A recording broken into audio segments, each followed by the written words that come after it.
हाँ जी, आज के हमारे जो चैप्टर का नाम है वो चैप्टर हमारा अकाउंट से है, बैंक रिकंसिलेशन स्टेटमेंट। ठीक है, जो रिकंसिलेशन वर्ड है उसका मतलब होता है समाधान। ठीक है, स्टेटमेंट का मतलब होता है विवरण। ठीक है, हिंदी में हम इसको बोलें भैया तो बैंक समाधान विवरण हम लोग बनाते हैं। ठीक है, बनाता कौन है? कस्टमर बनाता है। ठीक है, दो पार्टी इन्वॉल्व होती हैं यहाँ पर, एक होता है बैंक, एक होता है कस्टमर। ठीक है, कस्टमर क्या करता है, यानी कि हम लोग लगा ले अपनी तरफ कैश बुक बनाते हैं, कैश बुक में बैंक कॉलम बनाते हैं। ठीक है, बैंक भी हमारा खाता रखता है अपनी लेजर में। ठीक है, तो बैंक हमारे द्वारा जमा कराए गए पैसे को अपने पास जमा करता है और हम विड्रॉल करते हैं। हम लोग बैंक में दो काम करते हैं, बैंक में डिपॉजिट करवाते हैं और विड्रॉल करते हैं। ठीक है, तो बैंक इन सब का हिसाब किताब रखने के लिए हमें एक पतली सी बुकलेट देता है जिसको आप लोग नाम देते हो पासबुक। ठीक है, तो एक चीज आपने नोटिस करी होगी कि जब भी हम बैंक में पैसे जमा करवाते हैं, ठीक है, तो बैंक हमारे अकाउंट को क्या करता है? डेबिट करता है, क्रेडिट करता है? बैंक हमारे अकाउंट को क्या करता है? क्रेडिट करता है। ठीक है, आप लोगों ने बहुत से बार मोबाइल पे मैसेज देखा होगा, your account has been credited with this this this amount. ठीक है, कितना अच्छा मैसेज होता है वो। ठीक है, तो यानी कि बैंक हमारे पैसे को क्या करता है? क्रेडिट करता है। उसी प्रकार आप जब अपना कैश बुक बना रहे हो, ठीक है, आपके कैश बुक का आपको पता है कि कैश और बैंक किस साइड बढ़ेंगे? डेबिट साइड बढ़ेंगे, यानी कि आप अपने अकाउंट बैंक में जमा कराए गए पैसे को क्या करते हो? डेबिट करते हो, बैंक क्रेडिट करता है। बैंक हमें पतली सी जो बुकलेट देता है उसका नाम होता है पासबुक, हम हमारा रिकॉर्ड रखते हैं कैश बुक में। ठीक है, सम टाइम क्या होता है कि उन दोनों का जो रिकॉर्ड है, अब सिंपल सी बात है, आप अपने बैंक खाते में 1,000 रुपए जमा करवा के आए, तो बैंक भी आपके खाते में कितने पैसे जमा करेगा? 1,000 कर देगा। तो ये जो बैलेंस है, ये दोनों बैलेंस क्या होने चाहिए? टैली होने चाहिए। ये दोनों के दोनों बैलेंस क्या होने चाहिए? टैली होने चाहिए। जब ये दोनों के दोनों बैलेंस पासबुक का और आपकी कैश बुक के बैंक कॉलम का बैलेंस टैली नहीं होता, इक्वल टू नहीं आता, तब उसको आप इक्वल टू करने के लिए, चेकआउट करने के लिए, ये क्यों नहीं आया, तो उसके लिए आप एक स्टेटमेंट का निर्माण करते हो। उस स्टेटमेंट को हम लोग बोलते हैं बैंक रिकंसिलेशन स्टेटमेंट। मैंने कहा बैंक आपका रिकॉर्ड रखता है अपनी लेजर में, आपको बना के देता है पासबुक, आप अपने तरफ से रिकॉर्ड मेंटेन करते हो कैश बुक में। ठीक है, बैंक अपने पैसे को क्या करता है? क्रेडिट करता है। आप अपने पैसे को कैश बुक में क्या लिखते हो? डेबिट में लिखते हो। तो इन दोनों और डेबिट क्रेडिट का जो बैलेंस है वो क्या होना चाहिए? टैली होना चाहिए। ठीक है, अगर ये टैली नहीं होता, उसको करने के लिए आप लोग स्टेटमेंट बनाते हो जिसको आपने नाम दिया बैंक रिकंसिलेशन स्टेटमेंट। ठीक है जी, हाँ जी, क्या ये क्रक्स पता चला हम लोग ये क्यों बना रहे हैं? जी सर। ओके, अब पासबुक क्या होती है आप सभी को पता है। ठीक है, कैश बुक क्या होती है ये भी हमें पता है। चलिए फिर स्टार्ट करते हैं, पासबुक क्या होती है। A bank gives to each of its customer a copy of customer's account as it appear in the bank's ledger।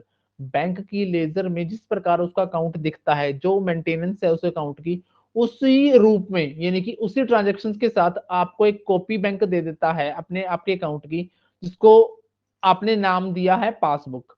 ठीक है, अगर आप उसी चीजों को लूज शीट में लेते हो, लूज शीट में लोगे तो वो बैंक स्टेटमेंट कहलाएगी। अगर बाउंड बुक लोगे तो वो पासबुक कहलाएगी।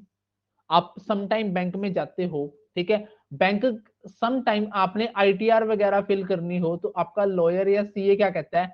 कहता है जी बैंक स्टेटमेंट लेके आओ।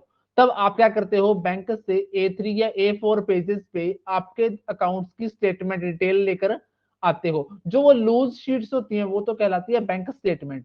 ठीक है, और कॉपी तो आपको पता ही है, बैंक वाली कॉपी छोटी सी पासबुक होती है जिसमें आपकी बैंक की सारी डिटेल होती है। ठीक है, दूसरा होता है cash book. All business entities maintain their own account with regard to all cash and banking transactions। सारे के सारे बिजनेस जो एंटिटी हैं वो क्या करते हैं, अपना खुद का अकाउंट मेंटेन करते हैं, जिसके अंदर वो सारी की सारी कैश और बैंकिंग ट्रांजेक्शन्स को रिकॉर्ड करते हैं। ठीक है, cash transactions are recorded in the cash column, banking transactions are recorded in the bank column of the triple या डबल या triple column of cash book. ठीक है, अब ये दो अकाउंट हो गए, एक कैश बुक पासबुक का बैलेंस हो गया और एक कैश बुक का बैलेंस हो गया, कि दोनों के दोनों अकाउंट क्या होने चाहिए, टैली होने चाहिए। टैली होने का मतलब क्या है, the balance at any time shown by the cash book bank column, cash book के बैंक कॉलम का balance must tally with the balance as shown by the passbook, जो पासबुक के द्वारा बैलेंस दिखाया गया उस बैलेंस का कैश बुक के बैंक कॉलम के द्वारा दिखाए गए बैलेंस से टैली होना जरूरी है। This would be if all the banking transactions are entered in both in the cash book and the passbook and there is no error in recording these transaction. अब ये टैली कब होगा, जब सारी की सारी जो इतनी भी बैंकिंग ट्रांजेक्शन्स हैं, ठीक है, वो दोनों जगह रिकॉर्ड की गई हैं, कैश बुक में भी की गई हैं और पासबुक में भी की गई हैं, तब हम कहेंगे कि कोई भी एरर नहीं है। ठीक है, परंतु बहुत सारे ऐसे कॉजेज या कारण हो सकते हैं जिससे आपकी कैश बुक और पासबुक नहीं मिलती, कैश बुक और पासबुक नहीं मिलती।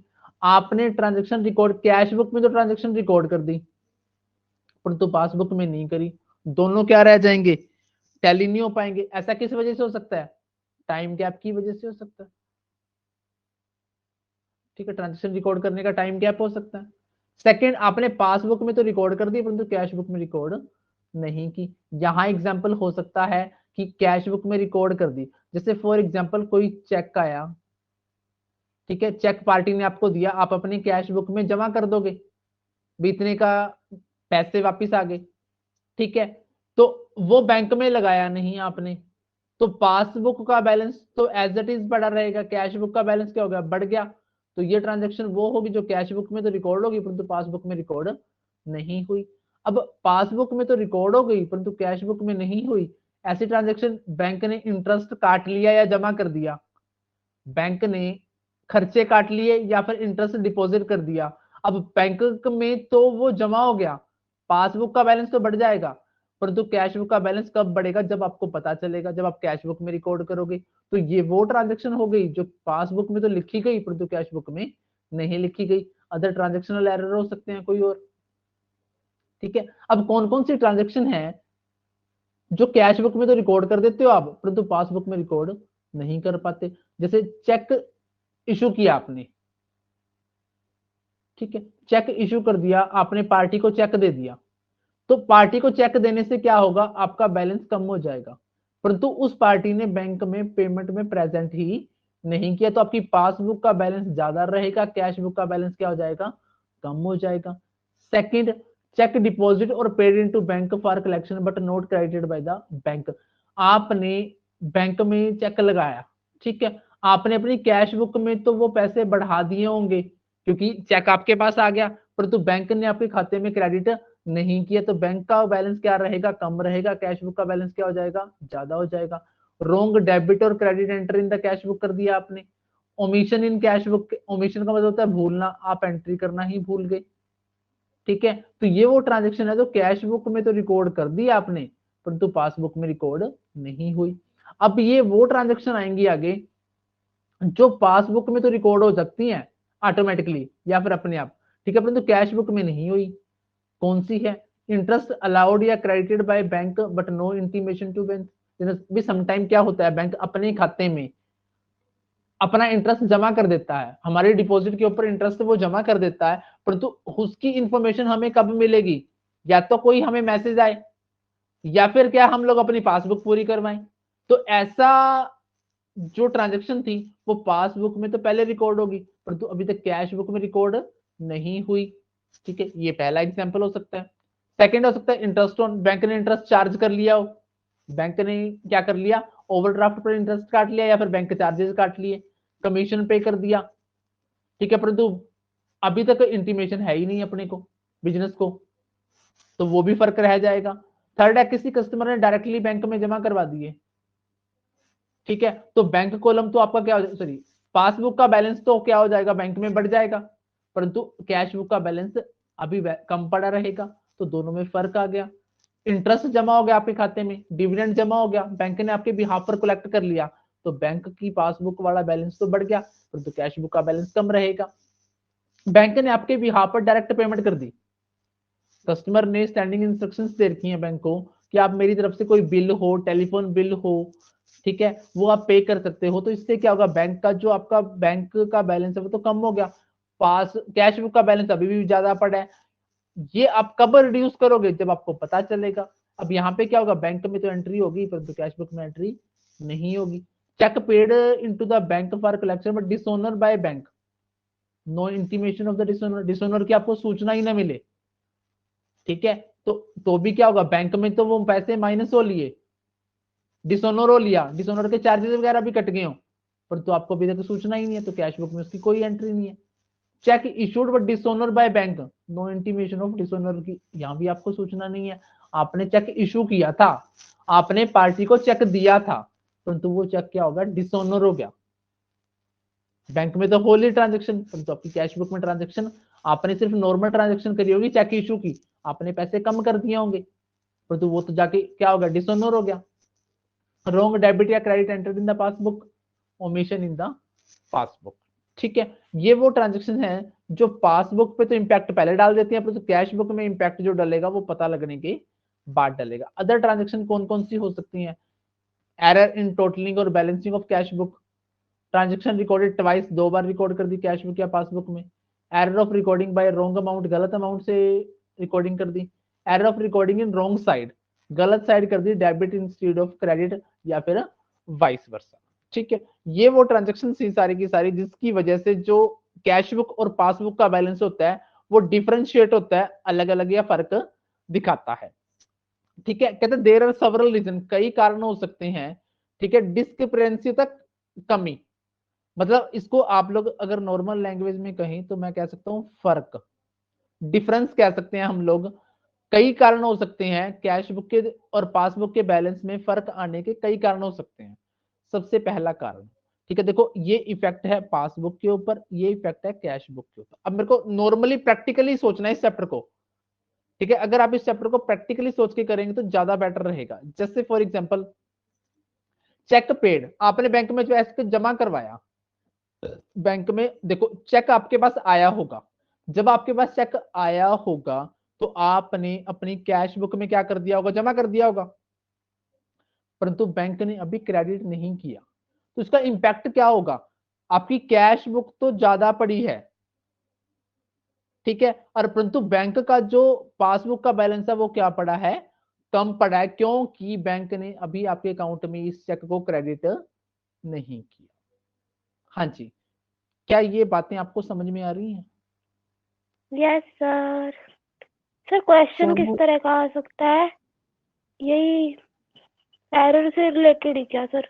एरर से रिलेटेड आ सकता है, वो आ सकता है प्लस माइनस करने का आ सकता है, कोई भी आपको बैलेंस दे देगा, कैश बुक का दे देगा तो पासबुक के बैलेंस पे जाना होगा, पासबुक का बैलेंस दे देगा तो कैश बुक के बैलेंस पे जाना होगा, कौन सा बैलेंस फेवरेबल होता है। अब मेरे को आप लोग बताओ, मैंने ऊपर आपको इतनी कहानी बताई है कि बैंक हमारे पैसे को किस तरफ रिकॉर्ड करता है, हम किस तरफ रिकॉर्ड करते हैं, तो कौन सा बैलेंस फेवरेबल होगा, कैश बुक का डेबिट, पासबुक का credit.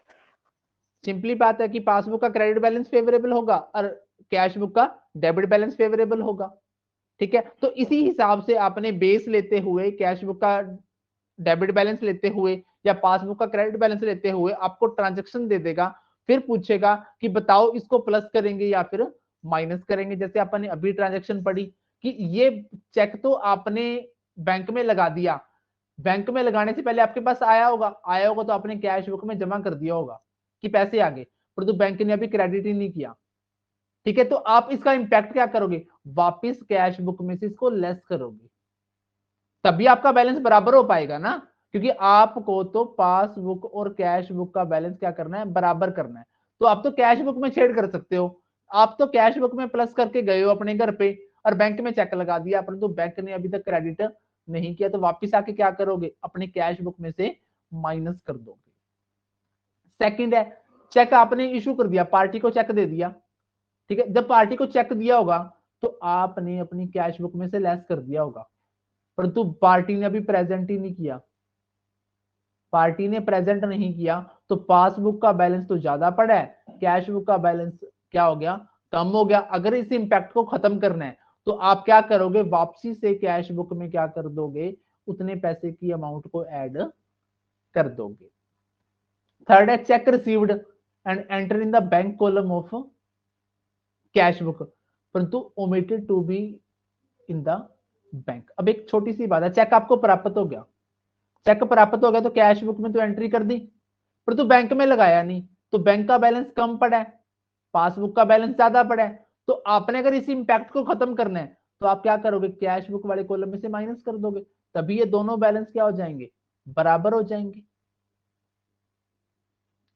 Interest on deposit accounts credited, आपके खाते में बैंक ने पैसे जमा कर दिए, जब बैंक ने पैसे जमा कर दिए तो बैंक कॉलम में तो ये जमा हो गए, बैंक की पासबुक में चढ़ गए। अब अगर आके क्या करोगे, घर आके कैश बुक में क्या कर दोगे, जमा कर दोगे, तभी ये दोनों बैलेंस क्या हो जाएंगे, बराबर हो जाएंगे। फॉर एग्जाम्पल आप लोग बैंक में गए, आपने कहा कि चलो यार पासबुक पूरी करा लेते हैं, आपने पासबुक कंप्यूटर में डाली, ठीक है, और आपके खाते में नीचे लिखा आ गया कि 31 दिसंबर 2022 को 1300 रुपए इंटरेस्ट के जमा हो गया। आप कहते वाह भैया मौज बन गई है, तो 1300 रुपए का इंटरेस्ट मिल गया।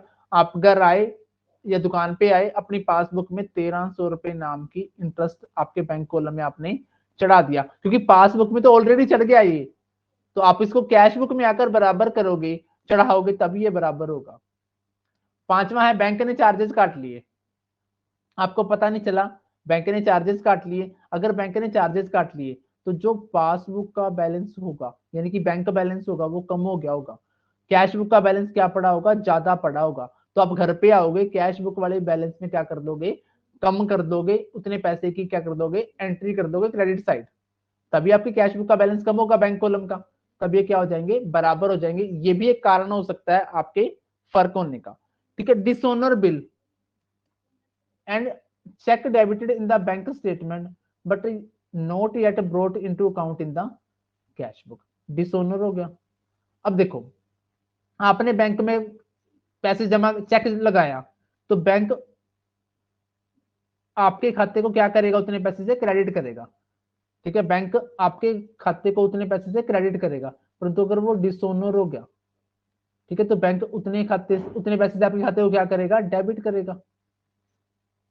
बैंक में आपने चेक जमा करवाया, ठीक है, cheque dishonour bill and cheque debited in the bank statement, bank में आपने चेक लगाया, बैंक ने आपके खाते में जट देने से क्या कर दिया होगा, क्रेडिट कर दिया होगा, फलाने का इतना चेक आ जाएगा, परंतु वो चेक डिसओनर हो गया।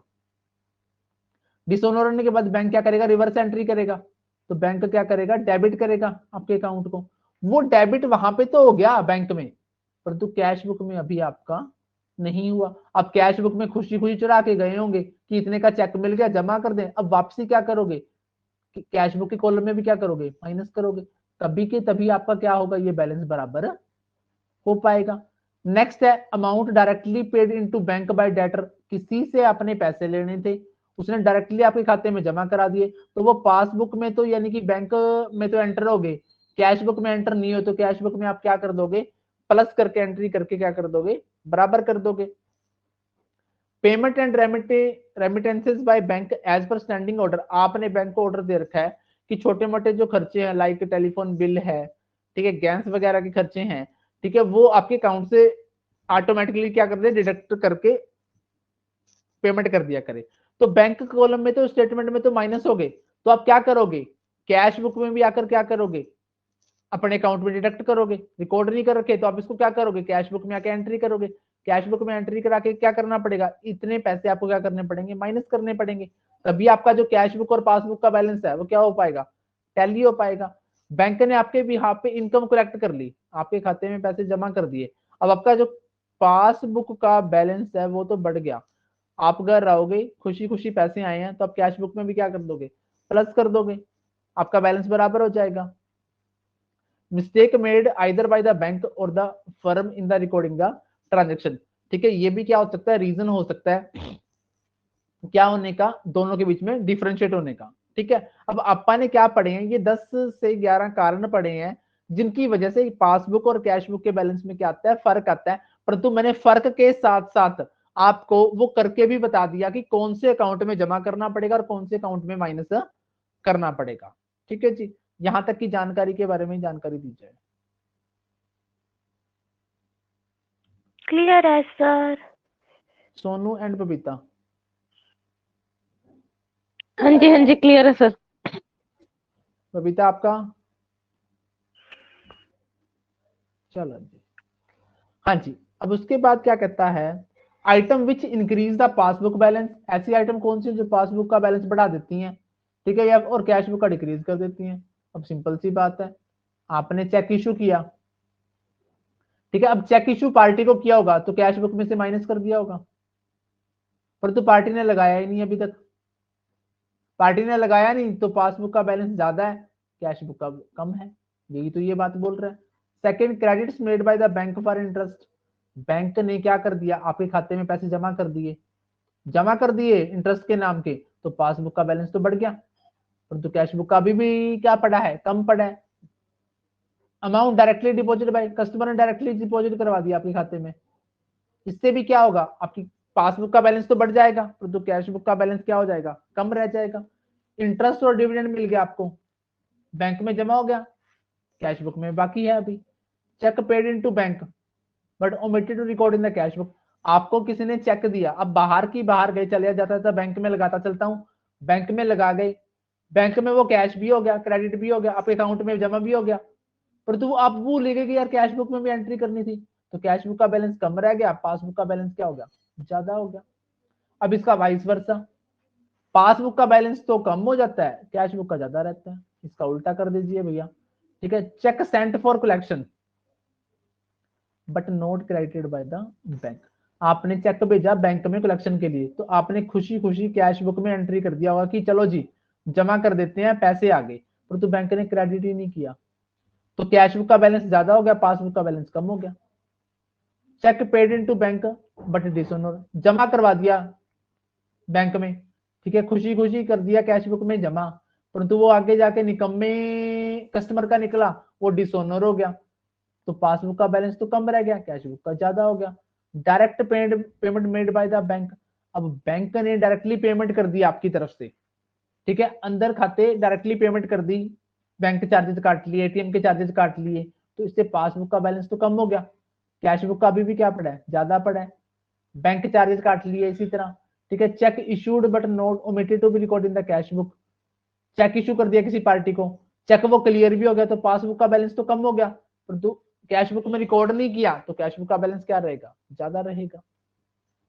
ठीक है जी। अब आता है बीआरएस, बैंक रिकंसिलिएशन स्टेटमेंट। कहता है in order to reconcile and explain the causes of difference between the bank balance as per cash book and the same as per the passbook on a particular date, a statement is prepared which is a called a bank reconciliation statement. कहता है in order to reconcile, reconcile का मतलब होता है समाधान, and explain का वर्णन करना, द कॉजेस ऑफ डिफरेंस, कारण क्या थे, ठीक है भाई, जो वो था डिफरेंस था, फर्क था, उसके कारण क्या थे, फर्क किस किस में, bank balance as per cash book and the same as per the passbook, इन दोनों में जो बैलेंस थे इनमें फर्क क्या था, उसके कारण क्या थे, उसका पता लगाने के लिए एक पर्टिकुलर डेट को हम लोग एक स्टेटमेंट तैयार करते हैं जिसका नाम क्या है, bank reconciliation statement. Bank reconciliation statement is prepared to reconcile the difference between the bank balance shown by the cash book bank column and the bank's passbook. Bank reconciliation statement इसलिए बनाई जाती है ताकि कैश बुक का जो bank column है और passbook का जो बैंक बैलेंस है, ठीक है, इनके बीच में जो डिफरेंस है उसके कारणों का पता लगाया जा सके, और क्या क्या डिफरेंस है ये पता लगाया जा सके। अब इसकी नीड एंड इंपॉर्टेंस, आवश्यकता और महत्व क्या है इसका। हाँ जी, it helps in locating and rectifying, locating पता लगाना, रेक्टिफाइंग सुधार करना, द एरर और omission committed either by the firm और द बाय द बैंक। ठीक है, ये क्या करता है, आपकी सहायता करता है एरर को फाइंड आउट करने में और उसका सुधार करने में। वो एरर किसके द्वारा किया जा सकता है, फर्म के द्वारा भी किया जा सकता है और बैंक के द्वारा भी किया जा सकता है। Next, customer become sure of correctness of the bank balance shown by the cash book. Bank reconciliation statement बनाने के बाद, ठीक है, कस्टमर जो रहता है सेटिस्फाई यानी कि श्योर हो जाता है, विश्वास हो जाता है कि जो कैश बुक कॉलम के द्वारा बैंक बैलेंस शो किया जाएगा वो सही है। Reduce the chances of fraud by the staff of the bank और द फर्म, मतलब बैंक के द्वारा या फर्म के स्टाफ के द्वारा जो फ्रॉड किया जा सकता है उसको रोकने का काम करता है। कि helps in keeping A track of the check deposited for collection, bank में जो चेक जमा करवाए गए हैं, ठीक है, उसको टाइम टाइम संभालते रहने में हमारी ये सहायता करता है। क्योंकि अगर दोनों बैलेंस क्या होंगे, टैली नहीं होंगे, तो हम क्या बनाएंगे, बीआरएस बनाएंगे। बीआरएस से हमें पता चलेगा कि बैंक में जमा करवाए गए थे चेक, वो डिपॉजिट हुए नहीं हुए, ठीक है, वो डिसोनर हो गए या उनका क्या रहा, ये सब काम, ठीक है। अब प्रोसीजर क्या है, बीआरएस बनाने का प्रोसीजर क्या है। Step 1, a bank reconciliation statement is prepared when we get the duly completed passbook for the bank। अब आपने बैंक से पासबुक कंप्लीट करवा ली, ठीक है, अब अपने पास लेके आ गए। पहला स्टेप तो बैंक की पासबुक पूरी करवानी पड़ेगी। Second step, first of all tally the debit side entry of the cash book with the credit side entries of the passbook. अब आपको पता है कि हमारी कैश बुक का डेबिट साइड और पासबुक का क्रेडिट साइड इक्वल होने चाहिए। तो debit side entry of cash book और credit side entry of passbook, इनको टैली कर लेंगे। और वाइस वर्सा, वाइस वर्सा में क्या आएगा, क्रेडिट साइड एंट्री हो जाएंगी कैश बुक और डेबिट साइड एंट्री हो जाएंगी हमारी पासबुक। इनको आप लोग क्या करोगे, टैली करोगे। Tick the item appearing in both the books, यानी कि कहने का मतलब है कैश बुक पासबुक जो दोनों में टैली हो गया, टिके लगा लेंगे, ठीक है। Unticked item will be point of difference, जिन पे टिक नहीं लगा, जो दोनों में नहीं थी, वो अनटिक्ड आइटम है, वो डिफरेंस वाली आइटम है।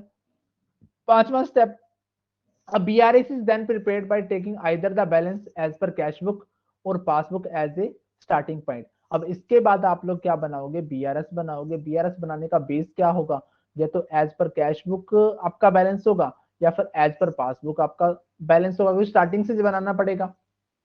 इंपॉर्टेंट पॉइंट क्या ध्यान है आपने, ठीक है, if the starting point is cash book balance then the ending point will be balance as per passbook balance. अगर आप शुरुआत करते हो कैश बुक के बैलेंस से, तो अंत में जो बैलेंस निकलेगा टोटल करने के बाद वो पासबुक का बैलेंस निकलेगा। इफ द स्टार्टिंग पॉइंट अगर पासबुक के बैलेंस की लेते हो, तो अंतिम पॉइंट जो निकलेगा आपका वो कैश बुक का बैलेंस निकलेगा।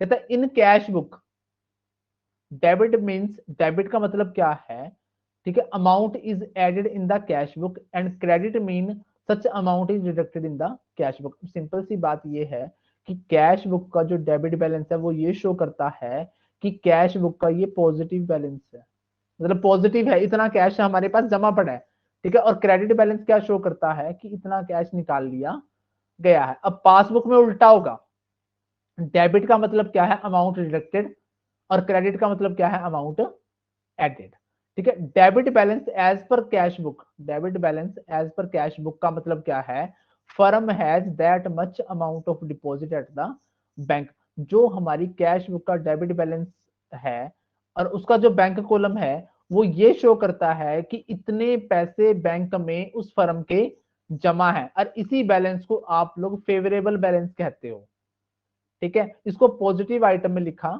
जाएगा। अब credit balance as per passbook का मतलब क्या है, वही मतलब है जो कैश बुक के डेबिट कॉलम का मतलब था।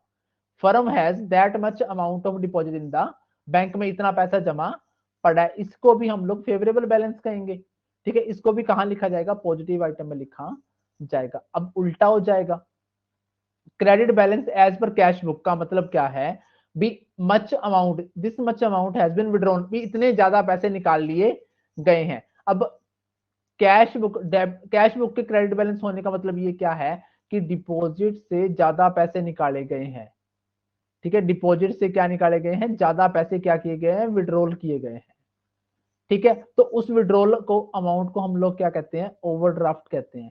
यही ओवरड्राफ्ट आपका क्या कहलाएगा, अनफेवरेबल बैलेंस कहलाएगा, ठीक है। अनफेवरेबल बैलेंस को आप लोग नेगेटिव कॉलम में लिखोगे, ठीक है जी।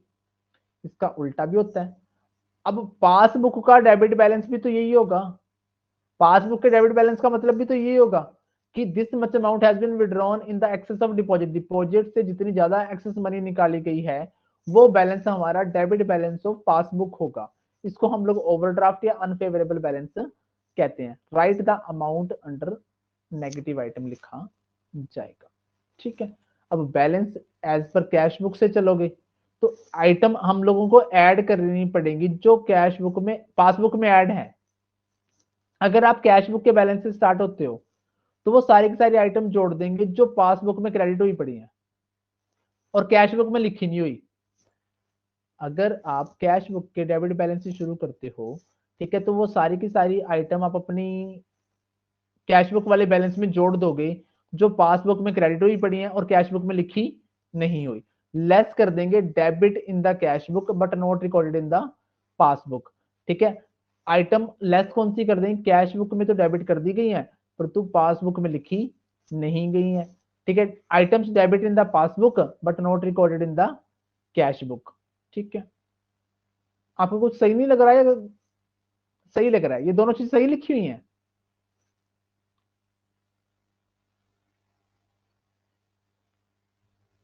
सही तो है सर, वहाँ पे माइनस कर दी तो कैश बुक में से भी माइनस कर देंगे, लेस हो जाएगी। हाँ जी, आइटम पासबुक का debit in balance the come cash कर दिया बुक तो में, कैश बुक का भी कर देंगे। पासबुक में नहीं लिखी हुई, not recorded in the passbook में नहीं लिखी हुई। ठीक है, तो कैश बुक में भी माइनस कर देंगे हम लोग। लिखा दें हाँ जी, ठीक है, लेस कर देंगे item debit in passbook not recorded in the cash book. Item credit in the cash book में जो जमा की गई है बट पासबुक में नहीं लिखी गई, ठीक है, उसको हम लोग क्या कर देंगे, ऐड कर देंगे। ठीक है, पासबुक और जो बुक का बैलेंस है हमारा, ठीक है, पॉजिटिव और नेगेटिव जो बैलेंस है उसको हम लोग टैली कर लेंगे, भी कितना घटाया कितना जोड़ा, ठीक है, उसको हम लोग टैली कर लेंगे। कहता है if the total of plus item is more than the minus item से ज्यादा है तो डिफरेंस क्या हो जाएगा, क्रेडिट बैलेंस हो जाएगा, मतलब फेवरेबल बैलेंस हो जाएगा एज पर पासबुक। क्योंकि किससे स्टार्ट कर रहे हो, क्योंकि आपने स्टार्ट किया है कैश बुक से स्टार्ट किया है, कैश बुक से स्टार्ट किया है तो बैलेंस क्या निकलेगा, पासबुक का निकलेगा। अगर माइनस ज्यादा है प्लस से तो डिफरेंस क्या होगा, डेबिट बैलेंस होगा, ओवरड्राफ्ट होगा एज पर पासबुक। ठीक है, अब ये वाला जो चार बातें हैं ये आपके लिए काम की है। Debit balance of cash book means favourable या फिर positive balance, debit balance of passbook means unfavourable balance,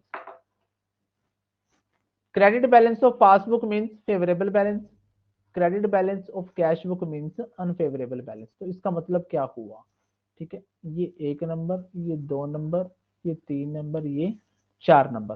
ठीक है, तो 1 नंबर और 3 नंबर, जो 1 नंबर और 3 नंबर है वो बराबर है। ठीक है, balance debit as per cash book. ठीक है, कैश बुक का डेबिट बैलेंस है तो पॉजिटिव है। ठीक है, बैलेंस क्रेडिट बैलेंस है कैश बुक का तो वो बैंक ओवरड्राफ्ट कहलाएगा, वो कौन सा बैलेंस है, नेगेटिव बैलेंस है। हाँ जी, यहां तक की कहानी में कोई दिक्कत हो तो बताओ। सर अगर हम ऊपर कैश बुक का डेबिट बैलेंस लेके चले हैं तो आंसर पासबुक का क्रेडिट बैलेंस आएगा, ये जरूरी है या नहीं? Depends on the transaction. अच्छा वही, मतलब अगर प्लस आइटम ज्यादा आ गई, हाँ माइनस वाले कम आ गई तो क्रेडिट बचेगा, अदरवाइज बिल्कुल, डेबिट पासबुक का। डिपेंड्स ऑन द ठीक है सर, ट्रांजेक्शन बचेगा ना हमारा। Okay okay, sir. हाँ जी, अब ये वही आइटम है जो प्लस माइनस करनी है। ठीक है, अब एक बात मेरे को छोटी सी बताओ, क्या मैं इन ट्रांजेक्शन को पढ़ाऊं? सर ये हो तो गई है ऊपर, वैसे तो वही दोबारा डेबिट, रिपीटेड है। हाँ बैलेंस दे रखा है, डेबिट बैलेंस दे रखा है पासबुक का।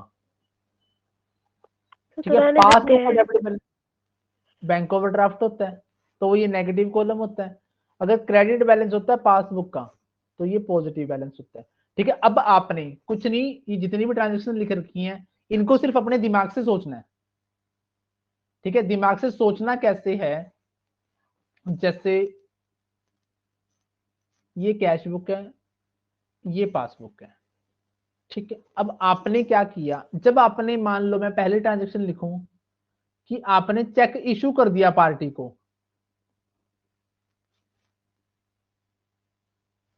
तो इसका आपने क्या किया होगा, कैश बुक में से कम कर दिया।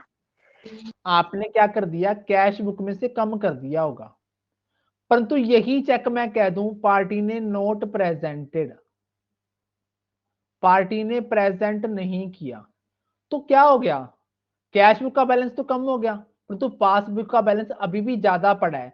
इन बिटवीन आपने बीआरएस बना लिया, तो बीआरएस बना लिया तो आप क्या करोगे, इस पैसे को वापसी कहां ऐड कर दोगे, कैश बुक में क्या कर दोगे, ऐड कर दोगे, तभी ये दोनों बैलेंस क्या हो पाएंगे, टैली हो पाएंगे। क्या आप मेरी बात को समझ पाए? Yes sir. हाँ जी सोनू और बबीता हाँ जी। जी, हाँ जी, हाँ जी सर, हाँ जी। बबीता आपकी तरफ से? Okay sir, okay. ओके चलो जी, एक चीज और हम मैं कहें कि बैंक चार्जेस, बैंक ने चार्जेस कर लिए, तो इसका मतलब क्या हुआ कि पासबुक में वो बैलेंस कम हो गया, ठीक है। तो कैश बुक का बैलेंस ज्यादा पड़ा है, पासबुक का ज्यादा कम है, कम हो गया, तो इन बिटवीन बीआरएस बनाना पड़ गया। तो आप क्या करके टैली कर पाओगे, आप लोग इस चीज को कैश बुक में भी क्या कर दोगे, माइनस कर दोगे, तभी आपका ये बैलेंस क्या हो जाएगा, टैली हो जाएगा। इसी तरह बैंक ने आपके सर अकाउंट में इंटरेस्ट, बट हाँ जी, सर बट ये डिपेंड नहीं करता कि हमें बैलेंस किसका दे रखा है, हम चेंजेस भी तो उसके अंदर करेंगे। हाँ अगर पासबुक का ही बिल्कुल बैलेंस बिल्कुल, दे रखा होता तो। मैं क्या कह रहा हूं, अगर देखो मोस्टली हमारे हाथ में होती है कैश बुक। अब आपके हाथ में क्या होती है, कैश बुक की होती है। अब बैंक ने जो पैसे कर दिए, बैंक ने जो पैसे आपके अकाउंट से डिडक्ट कर दिए, वो तो इन रियलिटी हो चुके ना। आप किसको बराबर करके कर सकते हो, बैंक बैलेंस में जाके वापसी ऐड करोगे। अगर हमें पासबुक का ही बैलेंस दिया होता तो फिर हम क्या कैश बुक में आके बढ़ाते। आप मेरी बात सुनो, दोबारा से सुनो, देखो इंटरेस्ट आपके खाते में जमा कर दिया बैंक ने, आपके अकाउंट में जमा हो गया, तो आप आके सिंपली कैश बुक में क्या करोगे,